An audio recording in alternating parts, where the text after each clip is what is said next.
the CEOs are not in, and you engage with your board. So this is part of your journey that will allow you to be in the hot seat, hopefully, in the near future. And I know, you've covered a lot of topics on leadership and how to demonstrate adaptive leadership, and particularly in our context in Africa, and your role in a purpose-driven business, because I know that's part of the approach that SBS has probably taken you through. And this is, in my view, fits in well with our discussion this evening. And I'll probably start by saying that what I am going to share with you today are my lessons and things that worked for me, but also draw out a bit on other things that I have seen other people apply, and how to keep self and team focused in rough waters. And I think leadership and purpose has first to start with self. It's really important. And remember that these are my reflections. Some of them may resonate with you, some or none may not resonate with you. And it is not a summarized list, but what I thought were thoughts that as I reflected on, as I prepared for this session. And my intention is not to tell you what to do in these situations, but probably to share experiences that might allow you to glean something useful that you can apply in situations that you face, because we all face very different situations. What I would say, though, is on leadership is in our context, in the African context particularly, we have the responsibility to dream a bigger dream and set the example, with ethics and integrity, as a future of our country and our continent is in our hands. And I say this, it might sound a bit lofty, but I think it's really important because we know the kind of environments we work in and the challenges that we have to bring to bear. And it's really gratifying to see the CEO Roundtable still has that ethics and integrity at the heart of the conversation. And because leadership is about people visualizing you, there's also something that I learned as part of the process, that people know more about you than you know about yourself, and it reflects very easily. And sometimes you can't put on this thing. People know more about you and than you know about yourself. So it's probably a way for me to open, and maybe Maggie, it might be useful as I start to delve a bit into some of the thoughts I've prepared, to sort of get an understanding of, what do people expect out of this session today? What are those things? Maybe just a few things, throw them out there to allow at least me to be thinking about them as I share this evening. Is that okay with everybody? Just throw out a couple of thoughts there, or questions or things you might be struggling with. Right. We will take a couple of minutes. Sure, yes. So I'm sure all the participants do have an array of questions to shoot your way.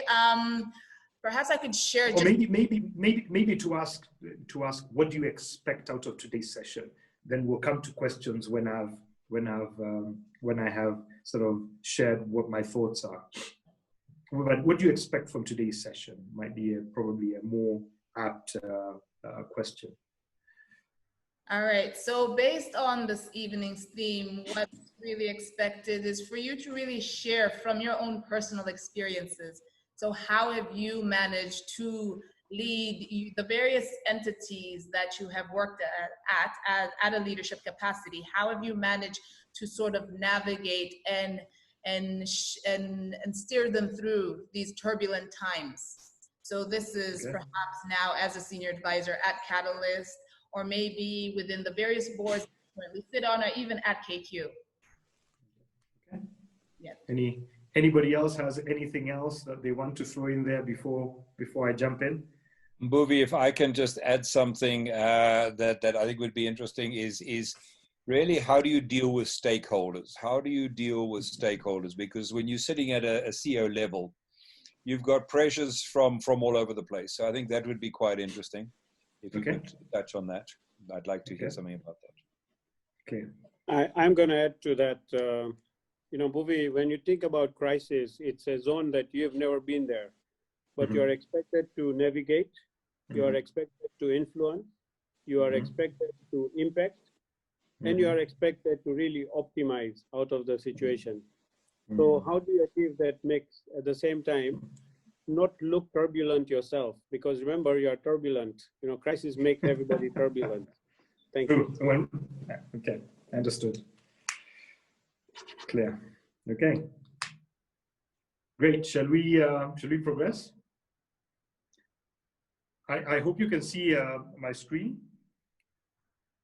Yeah, we can. Thank you. Okay. So maybe it's probably a sense, and I broaden the conversation and talk about how do we define turbulence. You know, turbulence could be as a result of external factors like we are all facing today. COVID is one of those things that is deeply impacting us. It could be force majeure. We are all in business, and we know that things do happen: natural disasters, acts of war, terrorism. It could be commonplace factors, things that we are just faced on an ongoing basis. There could be social unrest, as happened with the Arab Spring, and through people. I remember when I was in Lafarge in 2011, we were actually supposed to be traveling for a regional conference in Cairo, the very day that the major riots in the square were happening. It threw the business into a spin, and it impacted quite a number of the businesses in the northern part of Africa. It could be as a result of internal factors. It could be, you know, matters that are happening within the company, a strike, for example.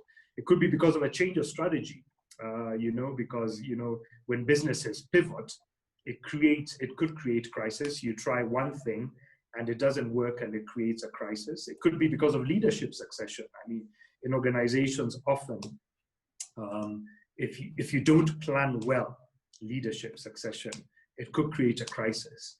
Or it could be because of fraud, and these are things that we are faced with regularly in our parts. I mean, the biggest one of those things that strikes me internationally, and you might have read about this. You remember, look at what the VW case around the emissions did to VW itself, and it created a global recall. It created, I think a CEO or chairman killed himself. There were major management changes or major legal cases. So crisis could come from anywhere. And looking at the businesses that we're involved in, you know, Songas, banks, Nyanza Bottling, Exim, Africa Practice. I mean, you could have crisis potentially anywhere in your businesses. And the thing is to be able to sense and be aware when those things are happening. What else could be an impact? You know, social media is one of those things that could create crises in our business very easily today.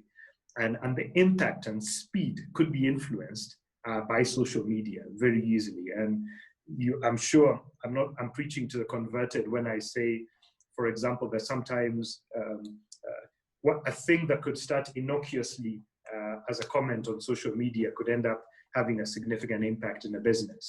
I'm sure the communication people here would totally agree. And the characteristics distinguishing that from other critical situations, you know, large and uncontrollable, with velocity, cascading very quickly with unclear patterns. And the other thing probably that you could also put in that point around crisis is this whole point around what polarization could do, and where you know, you could end up being unreasonable where people are concerned, and that could create a crisis in itself. And maybe I could put a quote there and give you 1 minute to read. Can you see that clearly? So a leader is like a clown in a circus. He has the most important role of the whole performance, even though he has only one act to perform. He always knows what the plan is and what is going on. He stands behind the curtain throughout, and is always ready to come in if necessary and keep the show going. It might sound rather odd that I put that out there, but you know, you're always standing behind the curtain. You don't always want to be jumping in, but sometimes you need to be there, and you're orchestrating continuously.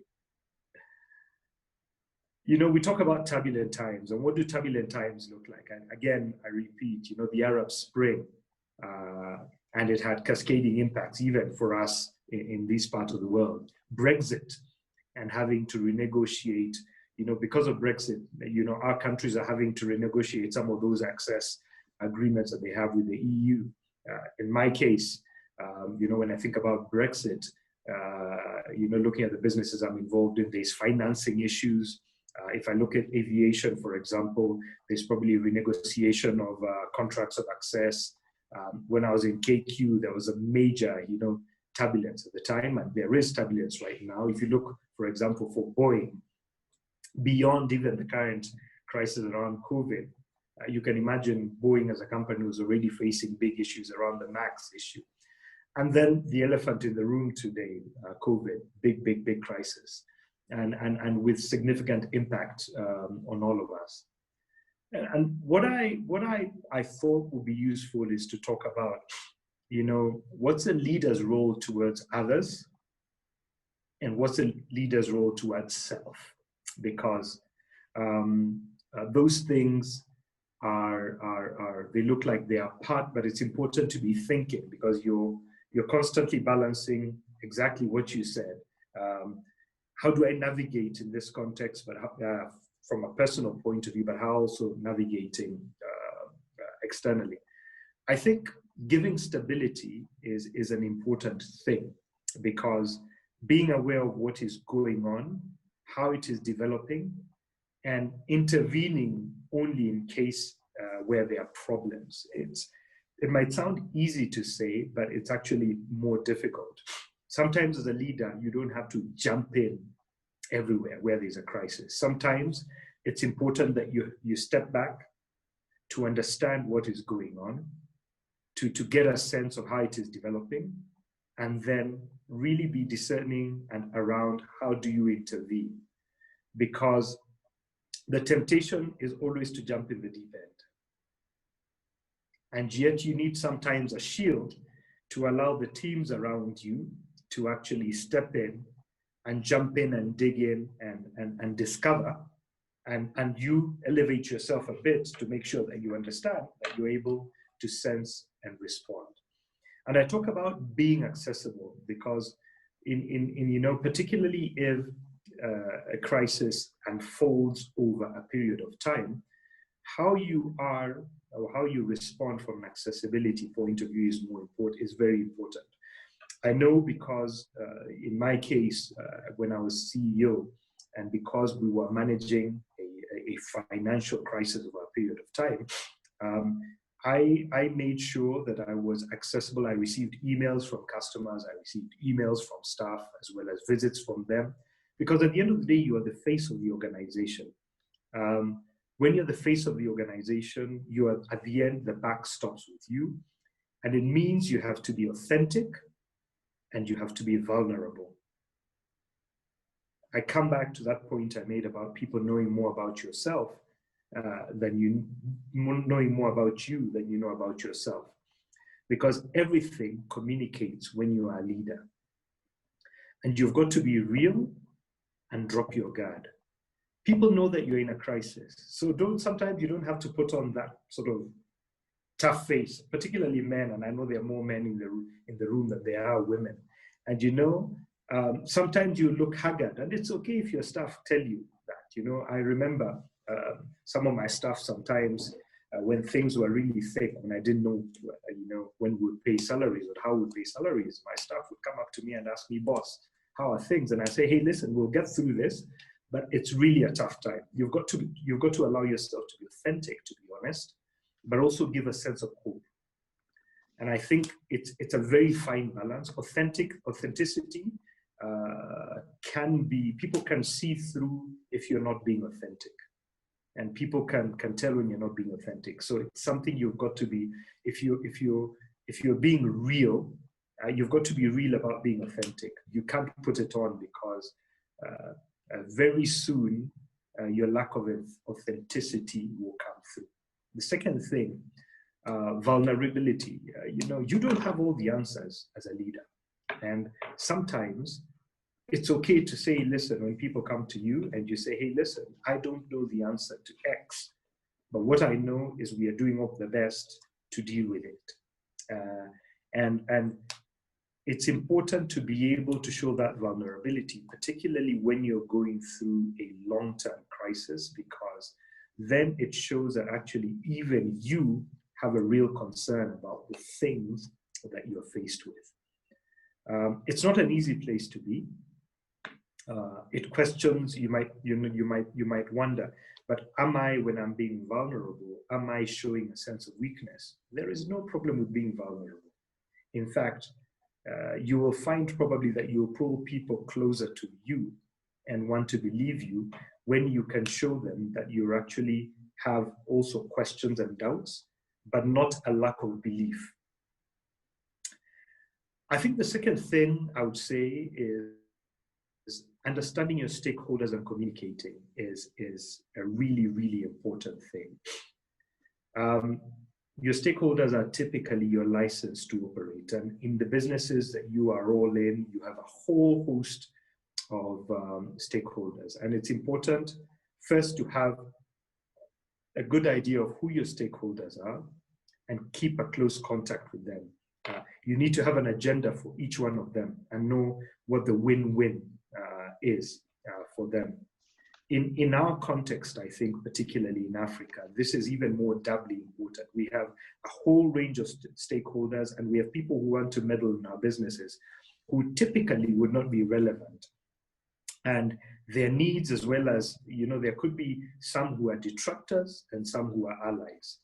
When I look at our situation, we had a whole bunch of, when I was in KQ, we had a whole bunch of stakeholders. We had banks, we had financiers, we had operating lessors, we had regulators in 54 different countries, and of course they have a varying level of impact on us. We had suppliers, we had customers, we had governments, et al. And when you map out all these stakeholders, you've got to think, how are they in terms of ranking, in terms of importance? How much influence do they have in your business? Who do I really need to keep in touch with regularly? And who do I need to keep informed? And when we mapped all these stakeholders, we knew who we needed to keep informed on a regular basis on what we were doing.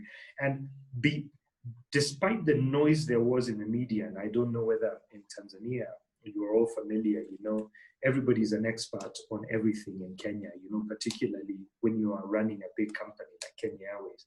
Everybody becomes an expert, and they become armchair politicians for you, or armchair commentators. And so, when you have your stakeholder map, you can sort of narrow your view, zone out, and despite the noise that is going on in the public domain, in the media, you cancel all that out by making sure that all your stakeholders are well engaged. Because if your stakeholders are well engaged, then your agenda is clear to them, and they will be supportive in the process you're doing. If I give you the example, despite all the noise there was in the public domain in 2016 and 2017, when we were really, going through the difficulty, and maybe you'll ask me what sort of difficulties we were going through. I would say, in a nutshell, we had gone through a very good period up to about 2012, where the airline had done very well, had more than, our revenues had gone up 4 times, our profitability had improved. Then we hit a bump in the road on the back of tourist numbers dropping because of the Kenya army going into Somalia after a tourist was killed in Mombasa. We had a couple of terrorist incidents in Mombasa and Malindi and Lamu. Then on the back of that, it was like a perfect storm. Crisis, tourism dropping, tourism dropped almost by 40, 50%. We had competitive context really driving hard. We had opened up with ET most of Africa. Then in a space of 2-3 years, our competitors, Emirates was flying to 11 destinations in 2011. By 2015, they were flying to 24 destinations in Africa. Qatar, the same thing. And you probably, all these, things happening. We had an election in 2013 in Kenya. Every 5 years, when there's an election, we go through this wave of problems, and there was people were thinking 2008 would be back again on us, and we had a fire at the airport. The airport burnt, and our hub, which was our main hub, where we distribute passengers, we couldn't actually conduct passengers in the best way possible because we were in temporary facilities for a while.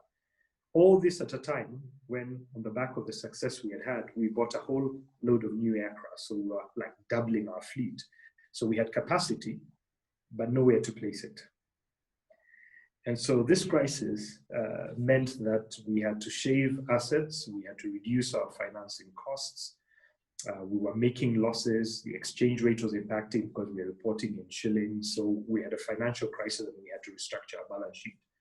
I tell you this so you understand that, you know, even though there was a lot of noise, and we are reporting half yearly in the public domain because we are a quoted company, and so you know, everybody is saying KQ is going deeper and deeper in losses. We are still carrying more people. We are engaging our different stakeholders. Our financiers have not pulled the rug on us because they were supportive. So because we're engaging them as we're restructuring our balance sheet. And despite all the noise that we had, we were dragged through a Senate hearing. We had parliamentarians literally calling us names. We were able to get the Kenyan government through Parliament to guarantee some of our debt, $750 million equivalent at the time. And it was a process that has to go through a parliamentary process. So why do I say this to you? It's really important to manage your stakeholders. Despite all the noise we had in the public domain, we were still able to achieve our agenda. And stakeholders are a very important part. You know, there could be team members within your stakeholders, because you have to map your team members, and there are people you have to let go. In fact, one of my regrets as a CEO is that I did not let go some of my team members quickly enough. Because in a crisis, there are people who even start undermining you because they think they can do the job better than you. Or alternatively, they're trying to actually drag you down. And you've got to see it for what it is and take the action that requires to be taken. And you know, people you can rely on are doubly critical in a crisis.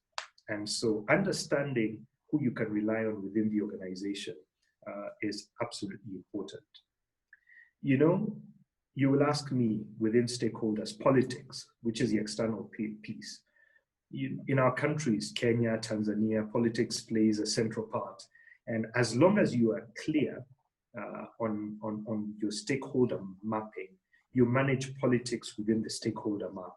You know, it's important, for example, you know, even if parliamentarians are commenting regularly on the floor of the House, if you're being dragged through different committees, it's important that if there is, for example, a parliamentary committee that covers a particular relevant area, either the bankers through maybe the finance committee, or people who are in the gas industry who might be, I don't know what would be the relevant parliamentary committee if there are questions, that you manage, you channel, you know, your engagement with politicians, not in the public domain, but through those channels, but identified through your stakeholder map. You know, at the end of the day, it's tough. Those people drain you. Politicians are drained, particularly when you're trying to do things in a particular way, but it shouldn't distract you, because if you do it right, you should be able to get things going. I think probably the hardest part of my job, or a job when you're in crisis, is everybody has an opinion. And this can get to you, even if they're not well equipped with the facts. And it's taught me a very important lesson that, you know, even today, I tend to check myself regularly before I declare an informed opinion. And it brings me to the second piece around stakeholders, which is around communication. And I'm sure there are some communication people here who probably are better experts at communication than I am, but you can never, the one thing that an adage I'll say is, you can never over-communicate. Even if you are saying the same thing, once you're on message and you define what your message is, Even if you are saying the same thing, keep at it until it becomes gospel truth. There is always a temptation in a crisis to change your message. But if the message doesn't need to be changed, don't change it. And remember, communication refers to both internal publics and external people. In the internal realm, you always have to make sure that you're aligning your vision and strategy, which is absolutely critical. And in the case that we were in, it wasn't easy because of conflicting interests. When you have strong unions, it's tough. And sometimes the unions are dragging you in a different direction. So what I did regularly is send messages to staff either via video, via email, short bursts of messages every 2 to 3 weeks, keeping them updated on where we are. We had also a very clear way. In a modern world, you have blogs and you have all these capability today, because it's important that your team is well informed.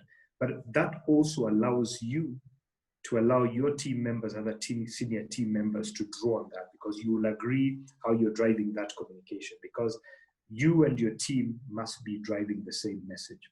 Communication in this modern world of social media is even more of a challenge.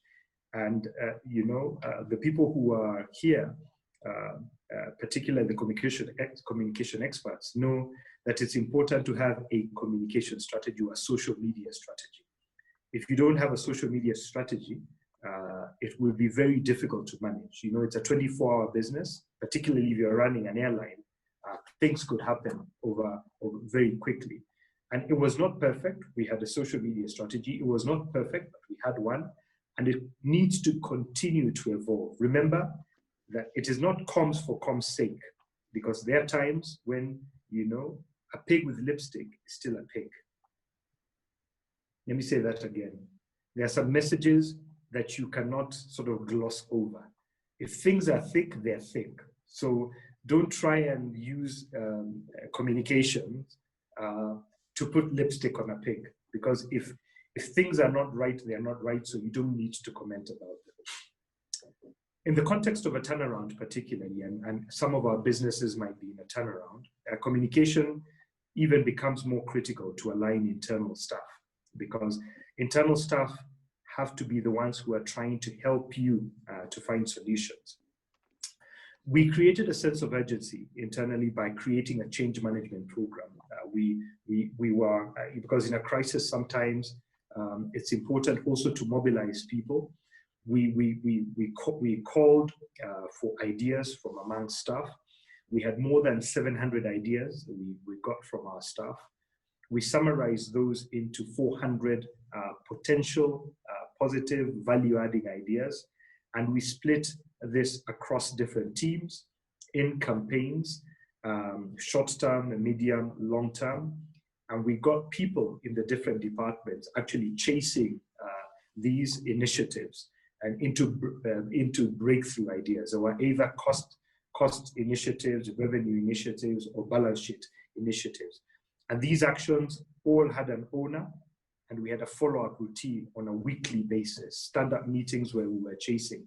And this managed to involve a large cohort of people in the organization. If you think of an organization like KQ, over 4,000 people, if you're involving 400 people, it means that you have another potentially 2 or 3 times behind those people who are involved directly or indirectly. And that mobilized people to understand that they had a stake in that turnaround. And when we had the turnaround going, we also had a change manager driving the turnaround. We had people internally who were champions of change. And as well, we had a tagline, Operation Pride, which was the one that was actually driving us. When I talk about communication, I think also talking about motivation and inspiring people is important. You've got to have a presence, because people need to be listened to. People need to be related to, because they have their own fears, they have their own concerns. You've got to make sense of what they're hearing or what they're communicating to you. And sometimes perspectives that are shared internally help to sharpen the way you actually drive the message. And then from there, you've got to action. Motivating and inspiring is not easy. It doesn't come naturally, but it's an important part of what you do as a leader. Because in a crisis, inevitably, people are looking to you for the sense of whether you will make a breakthrough or you will not. And somehow, as you try to motivate and inspire people, it's also important that you're creating trust and that you're being trusted. So your message needs to be very clear. If you're passing a message around the fact that things are tough and you might have to retrench people, say it as it is. And say it will be done in an honorable way, to be done according to procedure.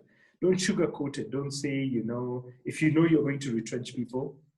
We said very early, we said, listen, guys, we have an organization of 4,000 people. We believe that we are 500 too many. We will have to go through a retrenchment process because this is our target reduction in terms of costs, in terms of number of people.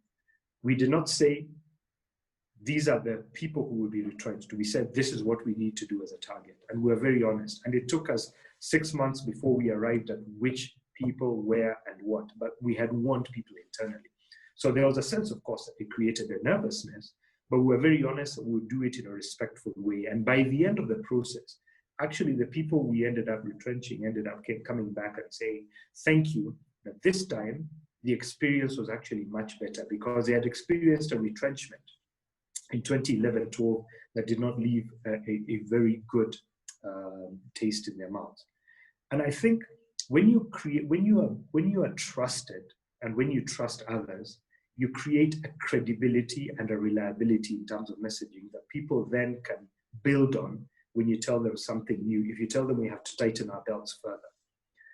Of course, when you're driving change, it requires also courage, it requires resilience, and requires a sense of focus and energy. It is not for the faint-hearted, and you as leaders need to know that. When you're driving change, change is difficult. Change requires passion. Change requires focus. It requires you to be energized. You'll be going to bed figuring out, okay, so how will I wake up tomorrow morning to continue to drive this change? But your energy radiates into the energy of others. And even if you're feeling downright out, you've got to lift yourself to be able to drive that change. And at the end of the day, you never let a good crisis go to waste because it's a fantastic platform for change. I have said this, remaining positive, engaged, respectful. If you panic, you could create fear, which is counterproductive. I've talked about the fact that you need to strengthen relations with clients and key influencers.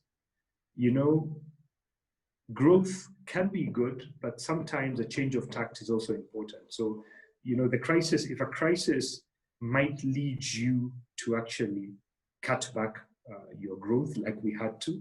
We had been growing very fast. We had been adding capacity. We were increasing capacity. We had increased capacity by about 25-30% year on year. We actually had to cut back because we recognized that it was important that the only way we could survive financially is actually revisit our strategy of growth and come down. But also, it's important to execute well when you're leading a change. Change is a contact sport, and leading change is a contact sport. I say this because there are studies that have been done, and we used McKinsey as part of our process of change, which showed that actually only 35% of change efforts are successful. And it means that when you're driving a change, you need to really focus on execution. And execution requires constant contact. And you cannot relent on that contact. We were successful to drive out year-on-year costs of somewhere like $250 million year on year, because we were really focused on driving the resilience around change. And that's the only way we managed to convince, our partners, financiers, government, etc. at the time, that we were ready for that the transformation, the turnaround was successful, that could allow the operational turnaround was successful to allow for financial restructuring. Because without an operational turnaround, you can't deliver a financial restructuring. And we were able to deliver the operational turnaround, and it required a lot of focus, execution, execution, execution. And you as a leaders need to be on top of that execution. You need to be absolutely relentless. And that was my lesson. If I speak today, when I see what we are doing, and I can relate it to these COVID times, when I see what we are doing with the companies that I'm involved in as a director, and also driving operational strategy as part of Catalyst. One of the big things that have focused the companies that I'm involved in, because of the experience I went through with KQ, is making sure you have a few things you're working on and you're working on them well. And not being afraid to actually call them out and say, hey, listen, this thing you're not doing well, this thing you're doing well. And we are reviewing it regularly. It has meant that in some cases, we're having, at the beginning of the crisis in March, at back end of March, early April, we were meeting as boards every week, not taking over the role of management, but helping to focus the management teams on the things that were needed to be focused on. Because when I look at the things that you had to activate when COVID hit, what was the plan with employees? What was the plan with customers? How do I make sure my assets are well secured? And what are we doing? We have to sell some, we have to reduce our receivables in place. Are we chasing them? Are we stretching our payables? What about our cash flows? Cash is king in this period. Let me tell you, profit and loss is just an opinion. Cash is king in this environment, and focusing relentlessly on anything that generates cash and conserving cash as much as possible. IT, we're all saying that, we are trying to remote work. IT comes with new demands. Do we have the right infrastructure in place? Do we have the right securities? Is everybody set up correctly? Is it easy to work? What do we need to do in terms of our IT dimension? And lastly, what scenario plays are there for my business? If the government's closed down because of quarantine, etc., what will be the impact on my supply chain? What will be the impact on my customers? Am I able to deliver, transport, all those things? What's my scenario play immediately short term? What's my medium term? What's my long term?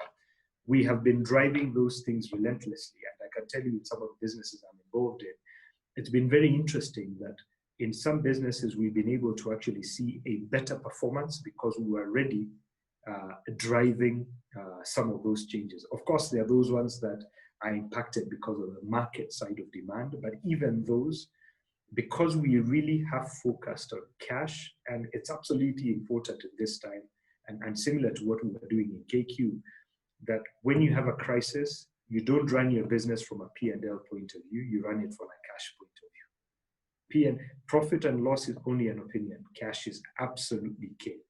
And I cannot overemphasize that point. Let me move on and talk a bit about leadership role towards self. I say know your true north and live with no regrets, because if your strategy is clear, then go with it. You will miss 100% of the shots that you do not take. There will always be naysayers in any journey, but do not be apologetic, staying true to what you believe if you are clear. In our case, I remember we were very clear. We had a plan. We planned the work and worked the plan. And my biggest lesson on growth is patience and resilience. If you know where you're going, go for it. You should be ready, of course, to make a change to strategy and test it and execute, then reset in a measured way. But at least know your true north. And true north also speaks around your personal, value system. And I was glad to see that as I said earlier, the CEO roundtable really focuses on that thing around ethical leadership. So true north to me also speaks around the ethics that comes with the leadership part. The second thing I would say around you, self, is that personal reflection time is absolutely critical. I remember that I was given a prayer book by a colleague when I took over my position as CEO in November 2014. 3 days after I took over, I announced the highest loss, half-year loss ever, 3 days after taking over as CEO. And this prayer book helped to ground me, as I was usually in the office, 6 to 6:30 in the morning. I learned to be able to step back every morning and pray. Whatever your belief is, I just learned to step back. And most of the time, I was praying for wisdom and discernment from the book of Solomon in the Bible. When you're in difficult situations, at least for me, it worked. It pays to pray. I can tell you that a lot of times I saw the hand of God in many situations we were faced in. And sometimes I couldn't believe some of the things and some of the people who came through for us in situations that looked impossible. So my urging to you is, whatever you do and however you apply yourself, take time, take personal reflection time. Also, learn to take time off, because you have to manage stress when you're under or your tension when you're in a difficult time. Stepping away, doing exercise or doing something else, whatever gives you that release. I tried to cycle regularly when I could. I walked. I tried to golf when I could. In fact, there were times when I would block off if I had no board meeting. Thursday morning, very early, I'll be out of the golf course, 6:30 in the morning to about 9, and my PA knew that was my time. On Fridays, I would have a good drink. For those of you who have a drink, and not a binge drink, but I would have a good drink, because it's good to have a good drink once in a while and have a laugh with friends. You need a release valve. You can't take yourself too seriously sometimes. And sometimes, as leaders, as CEOs, as bosses, we have the temptation of taking ourselves too seriously. But of course, it's important that you do it in a disciplined way, because the discipline of the mind is called the engine of transformation. Even if you are very busy, also create time in your diary for family. Those things, sleep, family, exercise, that is what helps you to recreate yourself. I slept very well, even when I was in the middle of the crisis. I would be in bed by 10:30 and wake up at about 5:30. Sleep a full 7 hours. It doesn't help anybody when you're in a crisis not to sleep well. You must sleep well, because it allows your mind to reset. Managing the board, another very difficult piece, and I'm sure a lot of you face these challenges, because it's probably the most difficult balancing act, because sometimes when you're in a crisis, your directors might panic and not help in the situation, because rather than drive governance, they're wanting to be in your shoes from a managing point of view. And this could easily undermine management's own actions. There's a temptation, of course, for boards to want to creep into your shoes. I had to have a very tough conversation with my board as part of the review of our directors' responsibilities. And probably what helped me at the time is that Kenya had just gone through a review of the Companies Act 2015, which restated the role of directors. And I told my board, you need to allow us, if we agree on a plan, to execute, and we give you feedback. And I challenge you also to make sure that your boards know their role from a governance point of view and the separation between governance and management. Because if you don't draw that role, they could actually stress you. And you must actively manage and find allies through your board chair or other people to create that separation. If that can't happen, then you need to have the tough conversation. Either they back you or sack you. And it's an important conversation to have, because you could be undermined very easily by your board in a crisis if you're not clear.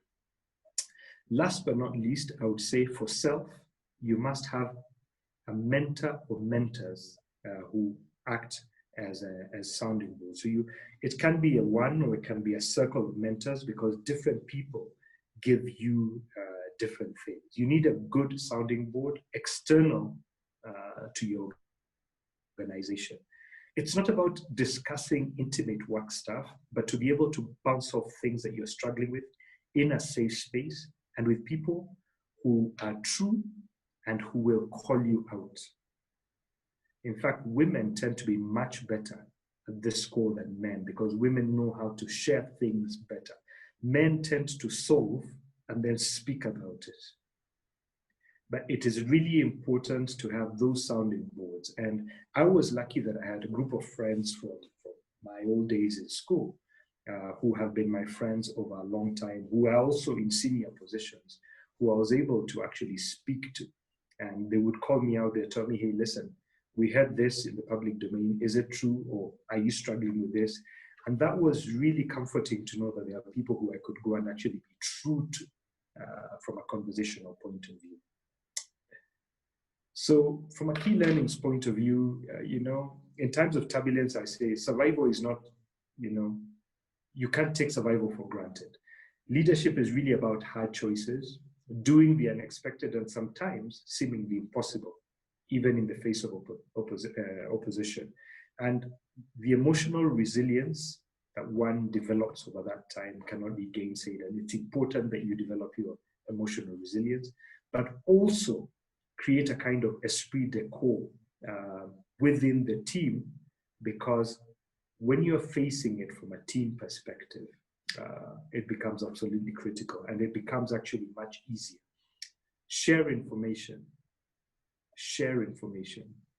I keep on saying that because if you hold things back, they could come back to haunt you. Share what you know, because that also gives people confidence. And you cannot anticipate everything, but trust your instincts and stick at the end of the day to your beliefs and values, that true north. Allow me, as I close my formal piece, to leave you with an excerpt from the speech. This speech is called Citizenship in a Republic. It was delivered at Sorbonne in Paris on 23rd April 1910 by President Theodore Roosevelt, who was the 26th president of the US. It says, "It is not the critic who counts, not the man who points out how strong man stumbles, or where the doer of deeds could have done them better. The credit belongs to the man who is actually in the arena, whose face is marred by dust and sweat and blood, who strives valiantly, who errs, who comes short again and again, because there is no effort without error and shortcoming, but who does actually strive to do the deeds, who knows great enthusiasms, the great devotions, who spends himself in a worthy cause, who at best knows in the end the triumph of high achievement, and who, at the worst, if he fails, at least fails while daring greatly, so that his place shall never be with those cold and timid souls who neither know victory nor defeat." That poem is called The Man in the Arena. It spoke to me volumes when I was in leadership, and it still speaks to me today, even when I'm reflecting in situations. Mistakes are made, but if you can lift yourself up every time you fall, you will achieve. Maggie, I'm open to questions. Yes, no, thank you for sharing your very insightful experiences with us. And just speaking on behalf of the participants, I think that yes, after this evening, they're actually going to depart with, becoming better equipped to now go and respond to the various operational and leadership challenges that they're actually going to face within their respective duty stations. And now I'm sure that they're also itching to ask you quite a few questions. So I'd like to now open the floor for any questions that anyone may have. I also have on hand a few questions that were pre-submitted to the session. So maybe perhaps I could start with those and then also allow people to also either ask their questions directly to you, or they could, this would be by raising your hands and then I can just call your names out, or you can also share them on the chat platform here on this Zoom call. Yep, happy to take it whichever way you want. So, great. shoot. Okay. So just starting with some that were already preset. So maybe then earlier on, you had said that there was a moment in time that you were receiving emails. This is also from customers, but also your own staff. Now, to this point, during crisis, employees tend to be unsure of their future career paths. And hence, there is the risk of retention in terms of now losing talent that would help then support your organization to turn around any situation or any crisis mode that they may be in. So if you could maybe perhaps share a bit more, how do you now manage that? Okay. That's one. Yes. You have another question? Yes, okay, maybe I'll run through all of them. The next question, again, there's the popular phrase, if it ain't broke, don't fix it. So what was KQ's philosophy on this? And could you share your live experiences on how you and your team reviewed the organization's systems and frameworks to identify the areas that perhaps required improvement? And then also share your insights on the thinking around how you worked to improve the situation. And lastly, what was the impact? What was the impact on the way it was implemented at KQ? Okay. And then another question, this also touches upon 2 points you had mentioned earlier. The first one being the allocation of champions when you are now trying to implement the successful implementation of the change management strategy. And then also touching upon the point of having to build trust amongst your staff. The question here to you would be, what else can leaders do to ensure that an organization is built to adapt rather than built to last? Okay.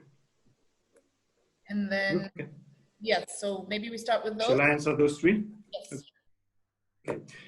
I think very, very interesting questions, all three of them. I would say managing talent. When I talked about building the turnaround plan, the turnaround plan had different facets about it, and I think it's important that in every organization you also have a talent plan. And what we were very clear when we were looking at because we had a quarterly review of talent, and you're always reviewing talent sort of bottom up. In most organizations, at least we had a structured way of identifying what is key talent, ready now, ready in 6 months, ready in a year, ready in 2 years for key roles, because you map out the key roles.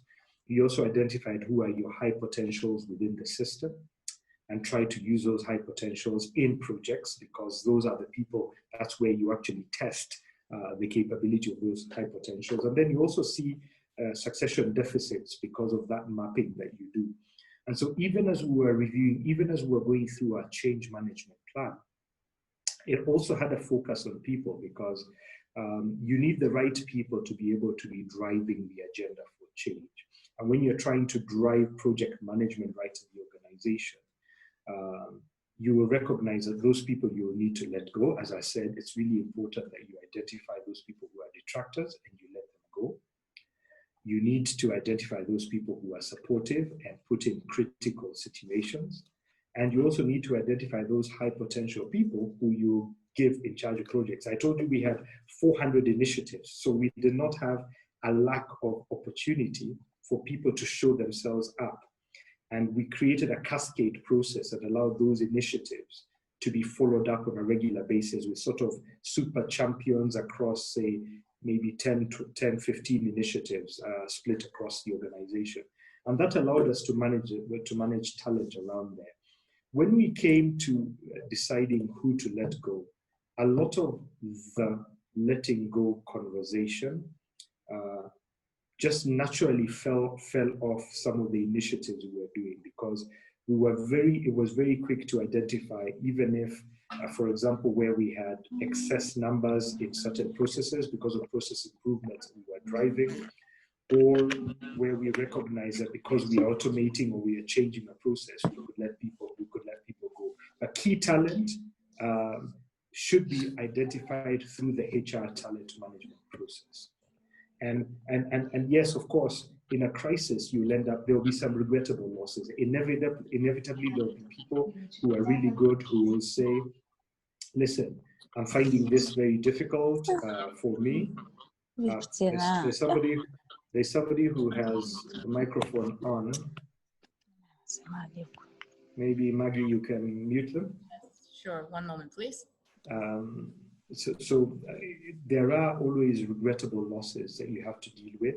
But I can say even in those tough times, I think our turnover rate was below 4 or 5%, and the regrettable losses were fairly insignificant because I guess we managed to keep the key talent driven very specifically.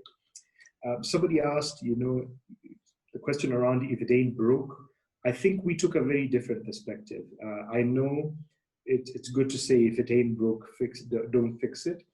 But we were actually using the burning platform to revisit the whole organization, be it network, be it processes, be it customer processes, be it some of the offerings for customers on board and off board. All those things were up for grabs. And when we told staff, come with initiatives that will help us to drive change, this was a whole idea that actually it was a platform that allowed us to have a conversation, to engage people around what can we do better. And you'll be surprised when you engage your staff. And I think it's also a good discipline, even when you're not in a crisis, to regularly engage staff about improvements. But in our case, we had a transformation process where we engaged a lot of staff. And because when you're driving such a change, it's really difficult to do it on your own. We retained McKinsey transformation team to assist us. And for a short time, we had a chief transformation officer from McKinsey to help to mobilize the process. But then we appointed a CTO, a chief transformation officer from internal. And we employed a very rigorous process of taking the initiatives, planning out what does the initiative say, what is the planned impact of the initiative, within what sort of period of time, be it either financial or process driven and all. And we would review that process strictly through the CTO lens. And the CTO was actually, allow me to use these words, the CTO took no bullshit from anybody, even from me, because I empowered them. They reported to me, and I told them, if I'm giving you BS in terms of timelines of things I'm supposed to do, give me stick about it. And when you're rigorous, it forces the whole organization to actually drive. We were measuring that success rate, driving around financial, because it was absolutely critical that we drove the operational turnarounds to be able to drive the financial turnaround. And we were able to actually meet almost 80% of our financial objectives on time because of that rigorous process. We also drove a number of detailed processes in terms of internal changes around customers, around operations that drove, and we were measuring those impacts. And I would say, be clear what the measure is, understand what the baseline is, because measuring is always a tricky part. Understand what the best baseline is, understand how you're going to measure improvements and how you're going to see success, and make sure you can actually quantify it, be it qualitative or quantitative. And this is where the champions came in. This is where the same units of measure across different initiatives were driven. Creating trust is difficult on the third question. And I think when you're sharing change to people, you've got to be authentic. You've got to tell people change might result in significant disruption in the organization. And that's what we had to do. And when you voice it on a regular basis, but try and carry people along the journey to say, hey, these are the strategic initiatives of the change that we are driving. These are the objectives.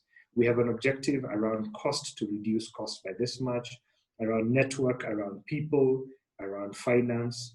And when people can see what it is and you're communicating on a regular basis, it builds trust, because that's how you build trust, because you're communicating regularly. Not everybody, of course, will be on the bandwagon immediately. Typically in organizations, you only need about 10% of the organization to be with you. 70% will typically be sitting on the fence. There will be a balanced 10-15% who are detractors.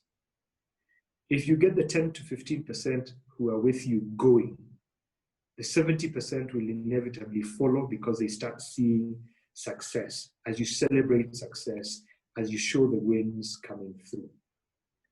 And then the 15% who are detractors, if you can get them off the ship, get them off the ship because they'll pull you down.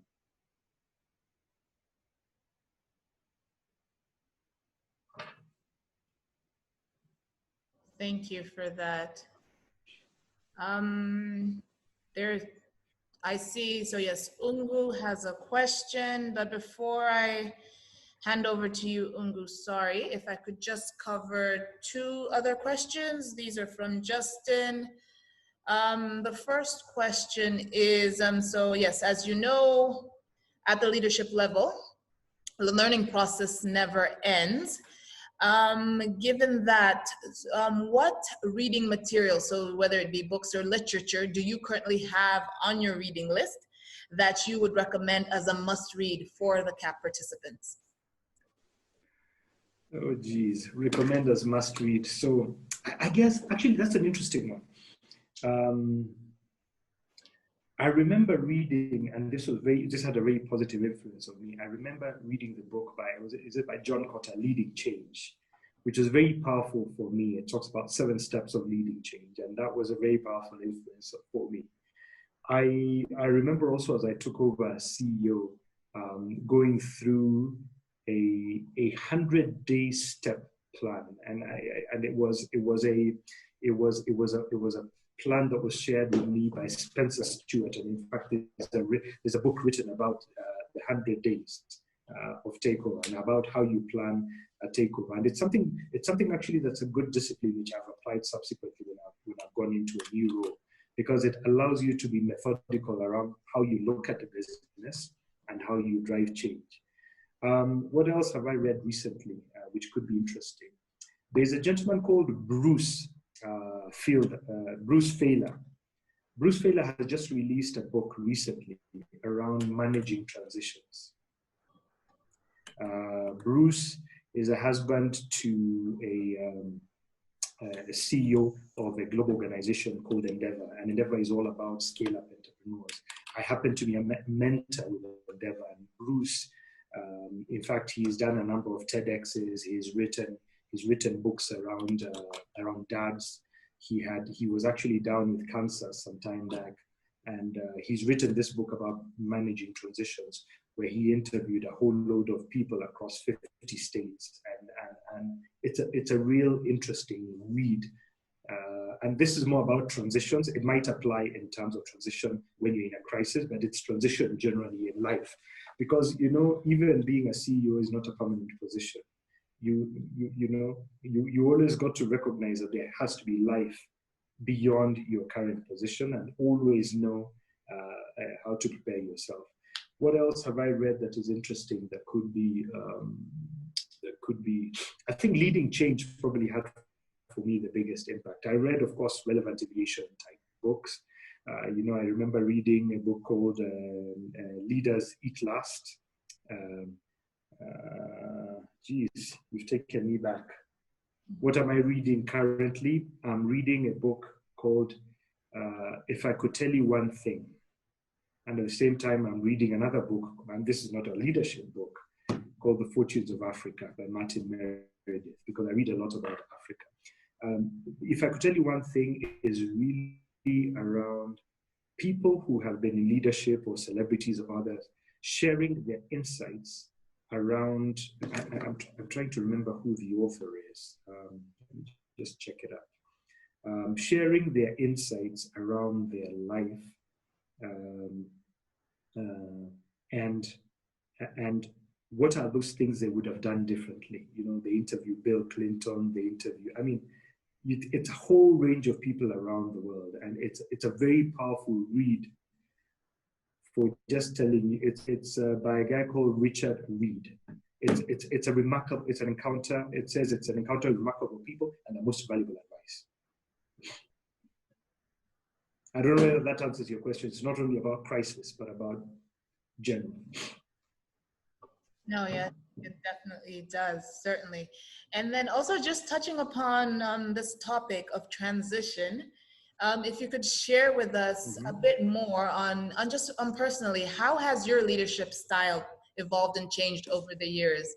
And then also primarily speaking to these moments of crisis, how has that changed?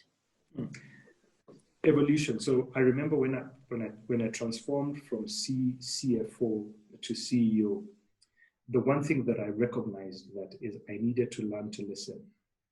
When you're a CFO, you're an expert in your subject.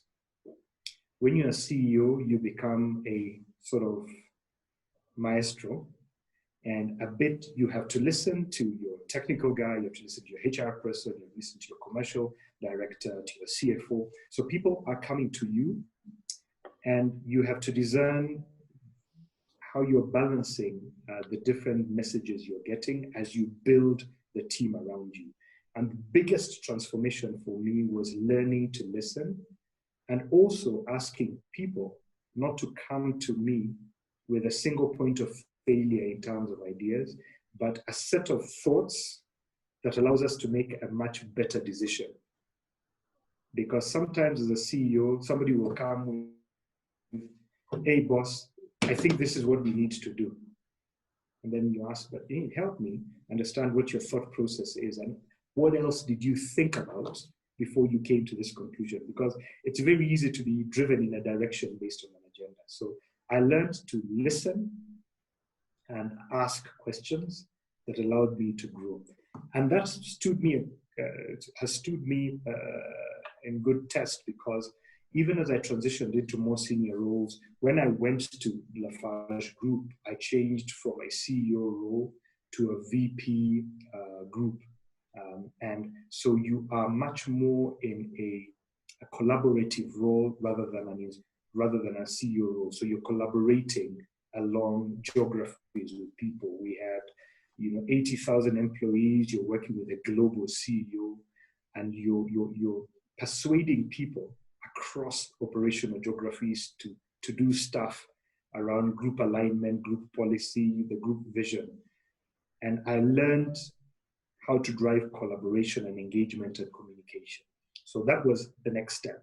And I learned a lot around communication, being in the center of the group when you're dealing with 80,000 people. So that's a skill I learned, and I developed, the importance of communication, the importance of collaboration. How do you build a guiding coalition? How do you drive stakeholder engagement? And I think those are the things that coming back into KQ that allowed me,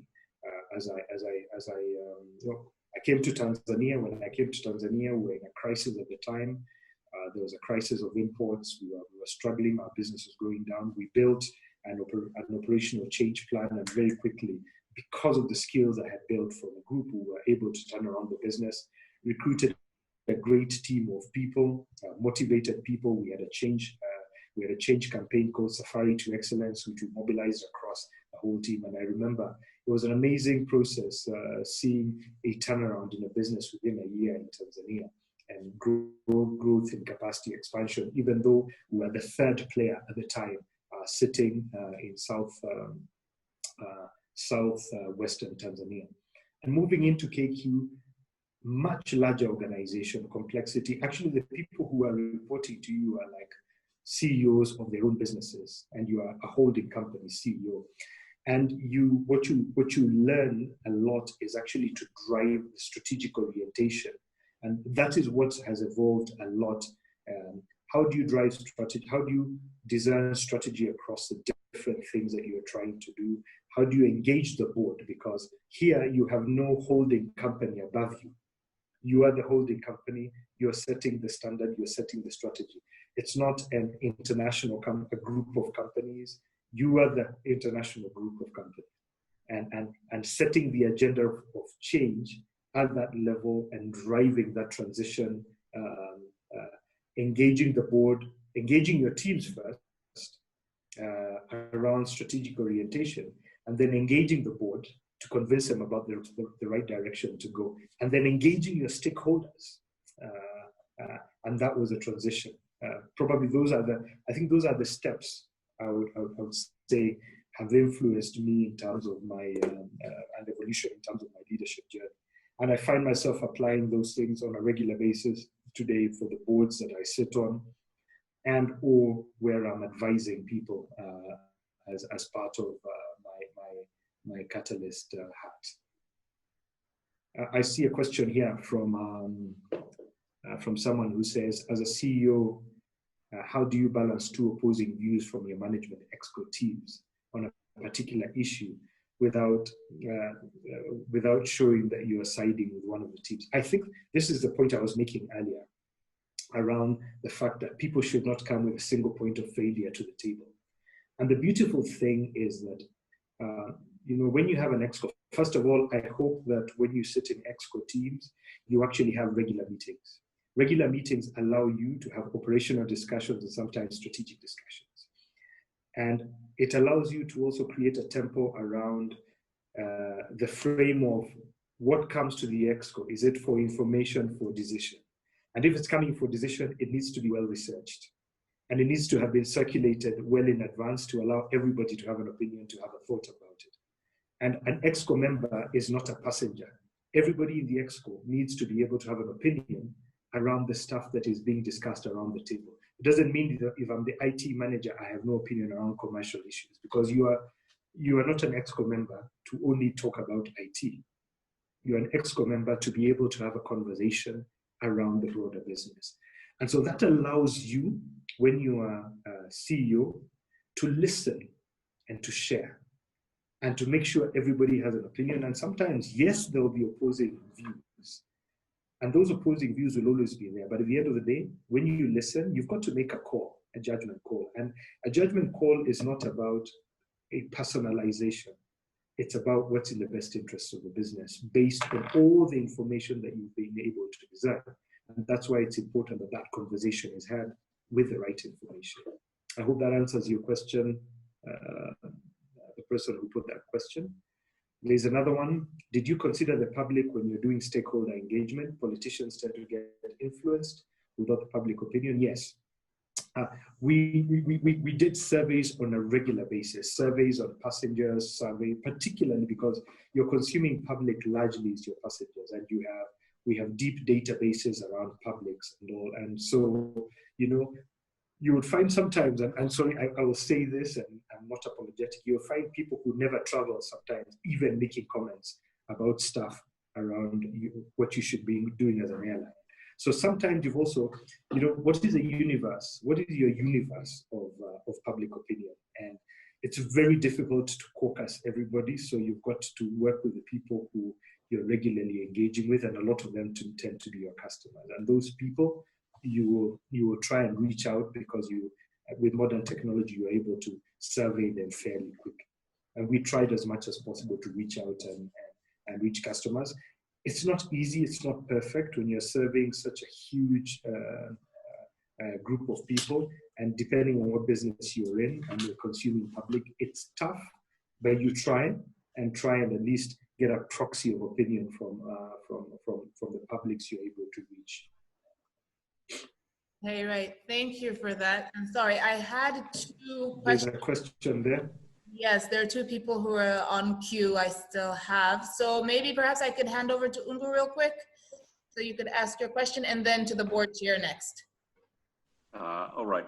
Thank you so much, Mr. Mbuvi. Actually, when you were speaking about stakeholders mapping, a question came to my head that during crisis, it's like a burning house, whereby you need to find what you're going to save from the house, and probably make a decision that some other, the influencers of the thought process of which item you would put at the top of the value and say that this is what we are going to save in this particular crisis. And given an example, you gave a lot of examples of KQ, but I was thinking of a situation whereby the same crisis is affecting two different organizations, and we see that the leadership has taken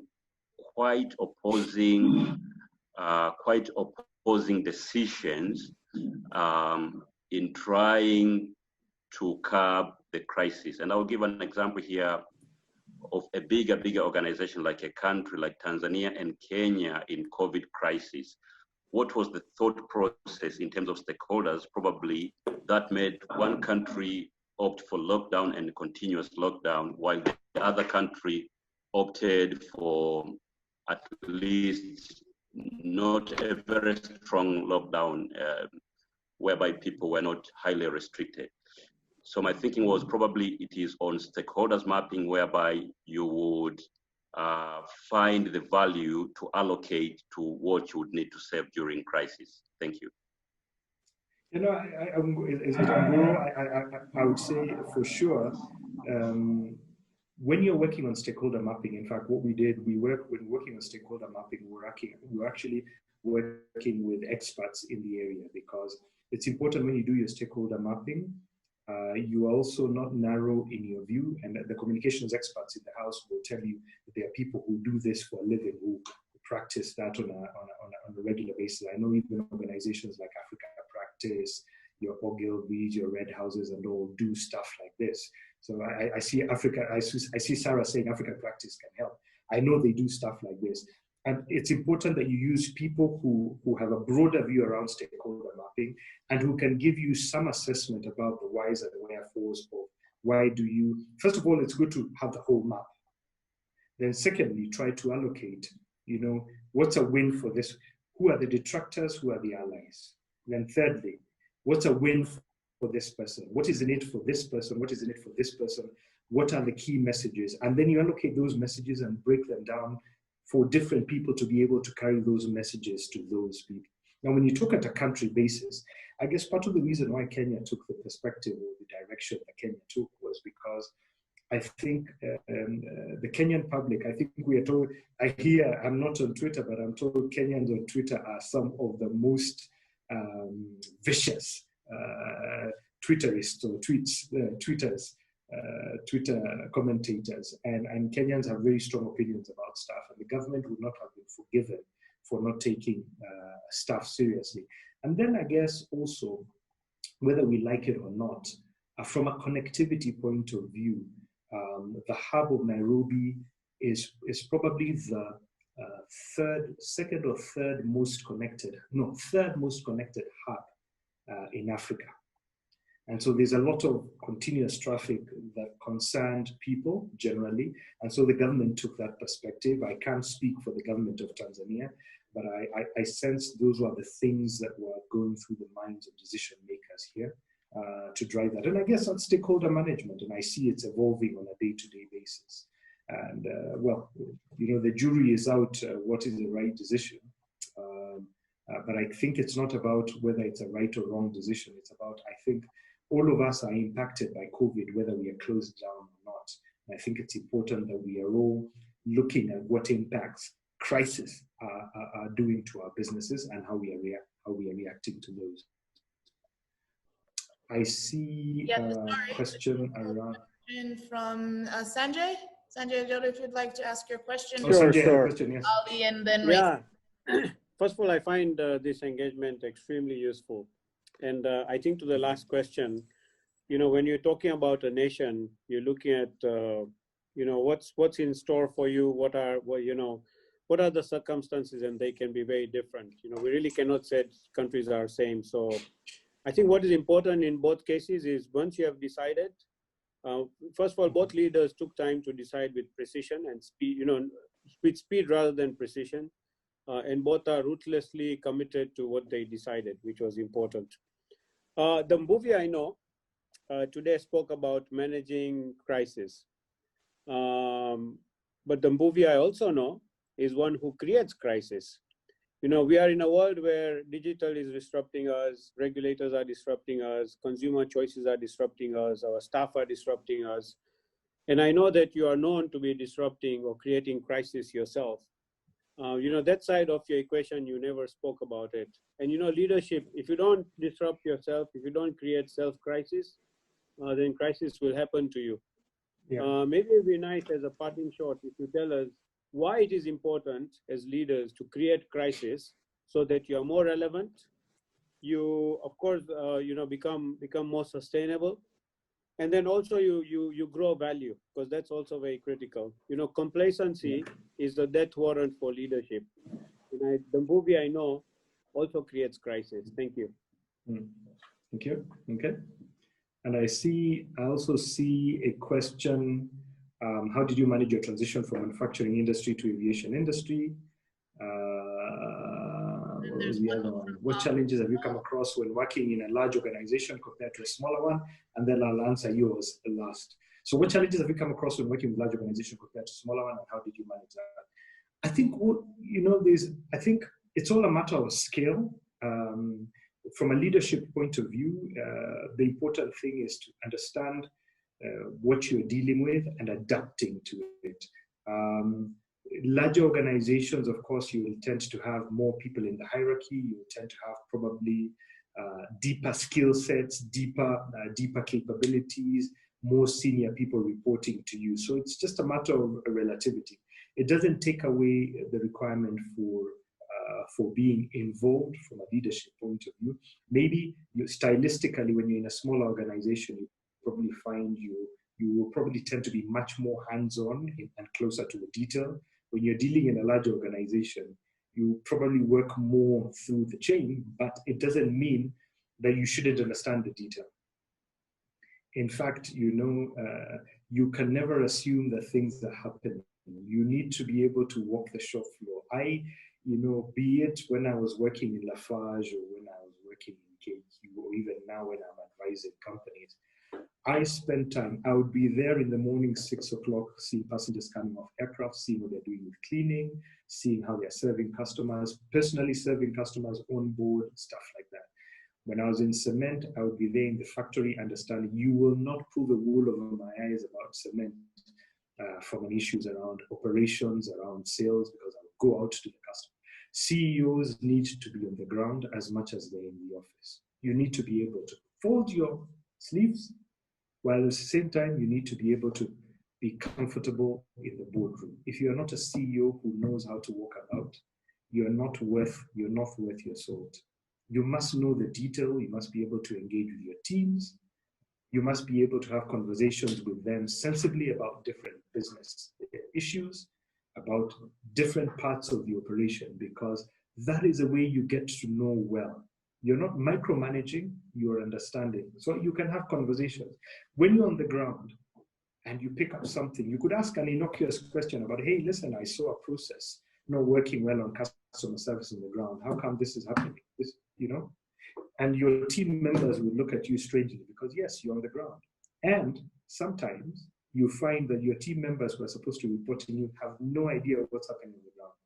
So also take your core colleagues in the exco. If you are CEO, take them down with you.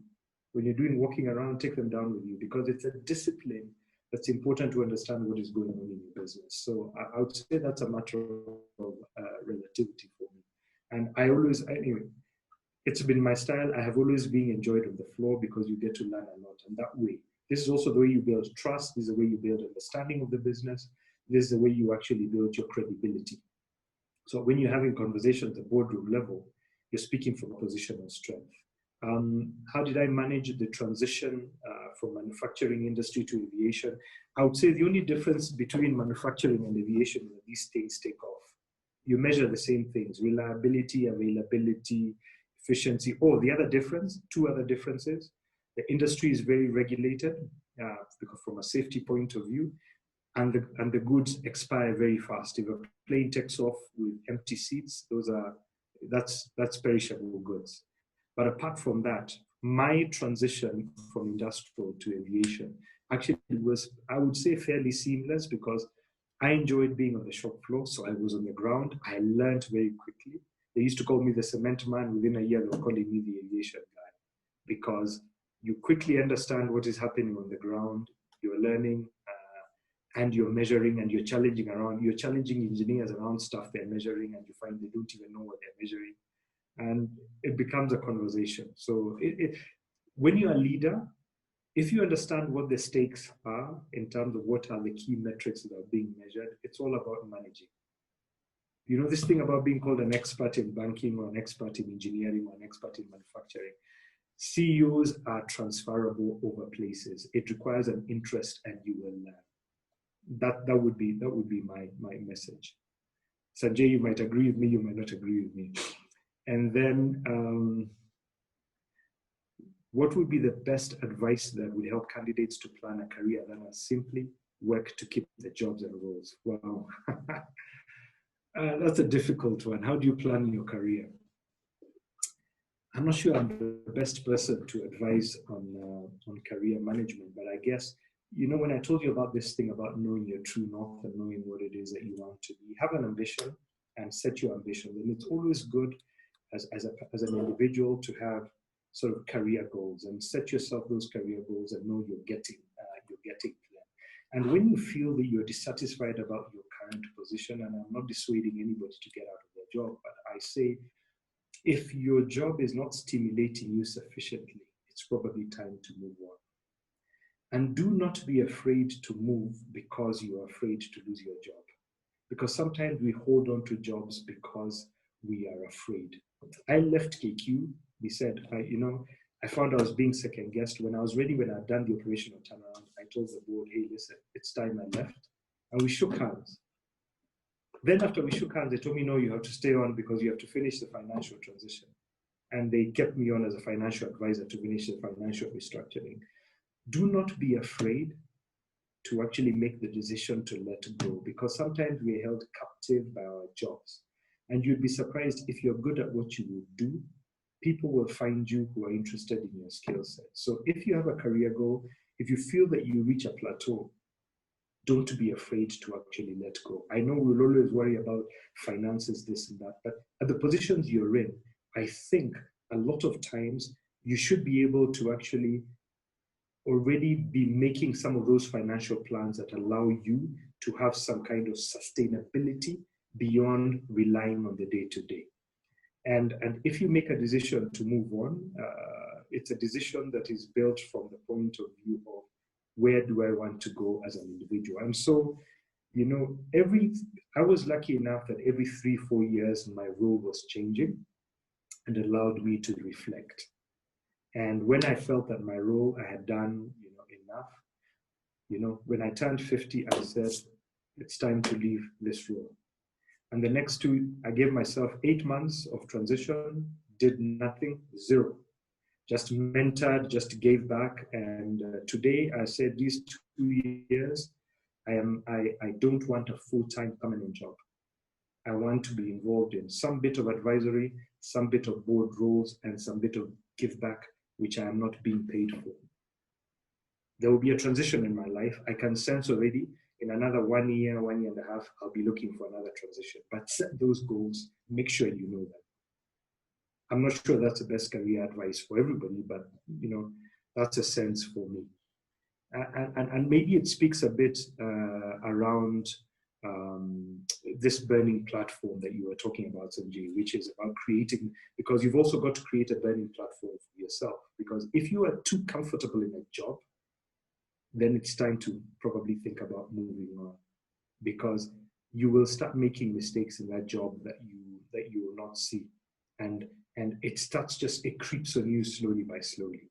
And the burning platform for me starts from self, and I would say from self. So I created a burning platform for myself, and I've seen that transition happening. The second thing I would say is, even in organizations, there's always an opportunity to drive crisis and change. If things are going too well, it's probably a time to reflect and say, hey, listen, we need to drive a change. And a change, you can create a change by changing people, by changing the organization structure, by changing strategy, or something else. Because if you find people are too comfortable, then it's probably time to drive a change. And as a CEO, you've got to sense and respond to those sort of scenarios. because you might be in a monopoly situation where your business is, you're the top in that business, you have 80% market share, and you become so comfortable that you actually don't see things happening. To stay ahead, you need to keep on recreating yourself. I don't know if that answers a bit, Sanjay, what you sense. I would like to hear your own perspective. No, I think it definitely answers, and I think there are two aspects of it. You talked about when you feel stability, when you feel that you are comfortable. I also think there is the other part, which is there is the whole global shift around whether it's digital or consumer behaviors or regulators, and there are two things. One is the internal comfort, but the external discomfort also. And the external discomfort is really the hunger that the others have. And you need to be able to shift accordingly also. But, what you said, the fundamentals are pretty same. It's CEO, if you are sitting, without doing much in 3 months, then there is a bigger question to ask. And the reality is what you said about digital disruption. I'm involved today with a lot of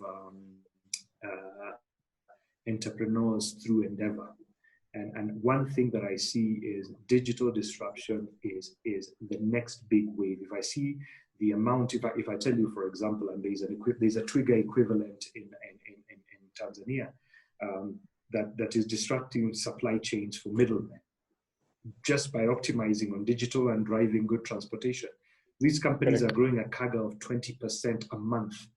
If I look at a company that is doing agricultural irrigation disruption called Sun Culture, and they're raising money like mad. If I look at another company, I've seen called Celluland raised $42.5 million from international financiers on payment platforms, and these are disruptive platforms. So it's amazing to see what is happening. Look at what has happened in this period of COVID with the likes of Zoom and other online platforms. Look at what has happened with Amazon.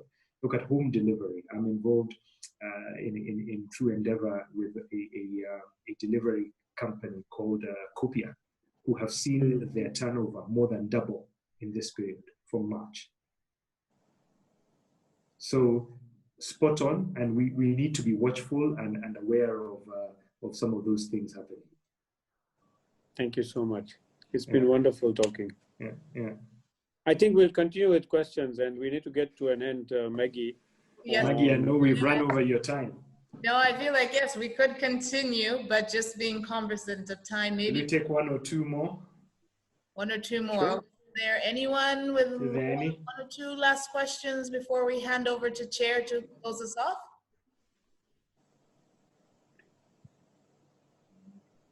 So, Mbuvi, what keeps you awake? This is David here. Hi, David. Go on. Yeah. So, given you are a PwC alumnus, Mbuvi, I have to say, David, ask a couple of questions. I'm also on the board with Sanjay. Great to hear. So, that's a friend of mine. Yeah. So, and we also used to be in the same building. Yes. Yeah. So, a couple of questions, really, in terms of with a financial background. You talked a lot about cash is king and a lot of financial metrics and so on. Any words of advice for those who are moving to CEO positions who haven't had the benefit of perhaps as strong a financial background? And by the way, Sanjay is also an accountant as well. So, but flipping it over, challenges that you perhaps faced coming from that background. Accountants are not always seen as the most, should I put it, exciting, strategic thinking, or how do you like it, type of innovative, if you like, sort of set in their ways. So what did you have to do to sort of remold yourself, having come out of a very sort of structured background? Okay. Two great questions. I would say for people who are transitioning into the CEO position who are not from financial background, I guess the one thing that, and this is why I was talking about this thing about from an ExCo point of view, it's really important that you take an interest in the whole perspective of the business, not just your perspective. So if you're a CFO here, I hope you speak deeply with different members. In fact, you're probably in the best position if you're a CFO, that you speak deeply with everybody else across the business. If you are not a CFO, that you take interest even in financial matters. And if it means that you actually do finance for 9 finance managers, that's probably the best thing you could do, because it also helps you to get a good appreciation. But as a CEO, you must have an interest in numbers, because at the end of the day, you're being judged on those metrics, on numbers, and therefore you have to deepen and sharpen your knowledge. It means that you take an interest through either taking extra coaching on that, but also it pays to have a good CFO who's able to advise you and who's able to walk you through the numbers patiently and deliberately.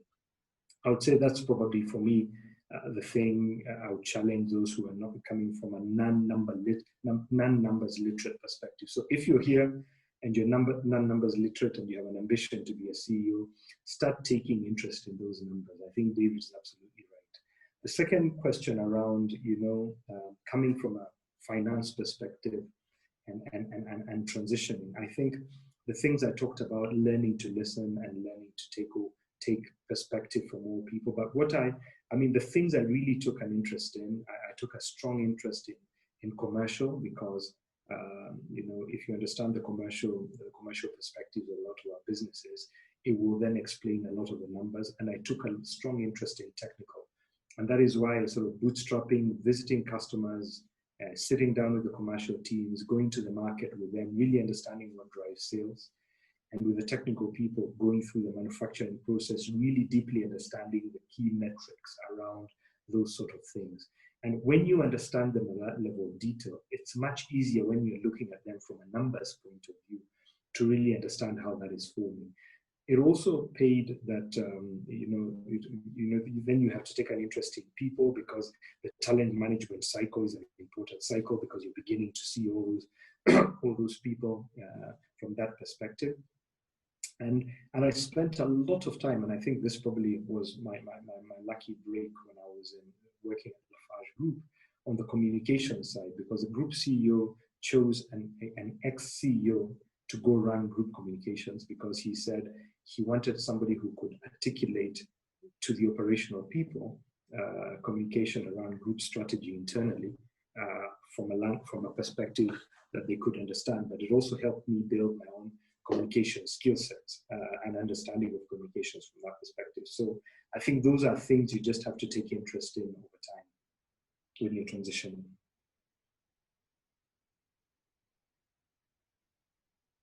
Somebody asked me what keeps me awake at night. What used to keep me awake at night at that time was cash, because there was a time there when I did not even know when we'd be able to settle all our debts and all. And I can't imagine what the KQ CEO is going through right now in this COVID crisis, because we went over that hump. But I can imagine, typically, if I tell you in the aviation industry, it's a worst hit globally, because typically airlines only have 1 to 2 months worth of cash flow. And actually, airlines can operate at loss and with negative equity, but provided that they're generating cash, they're turning over.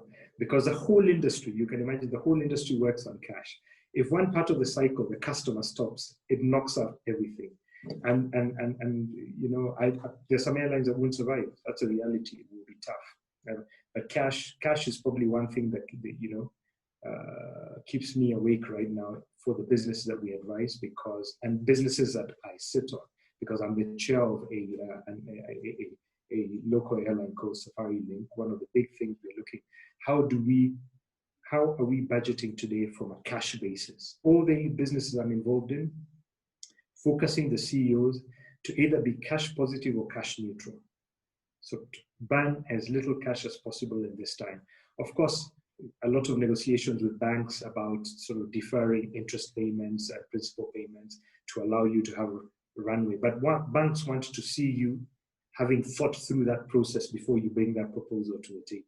because that also gives a sense of confidence that you have an understanding of what is happening. So cash, cash, cash, cash, cash, cash, cash.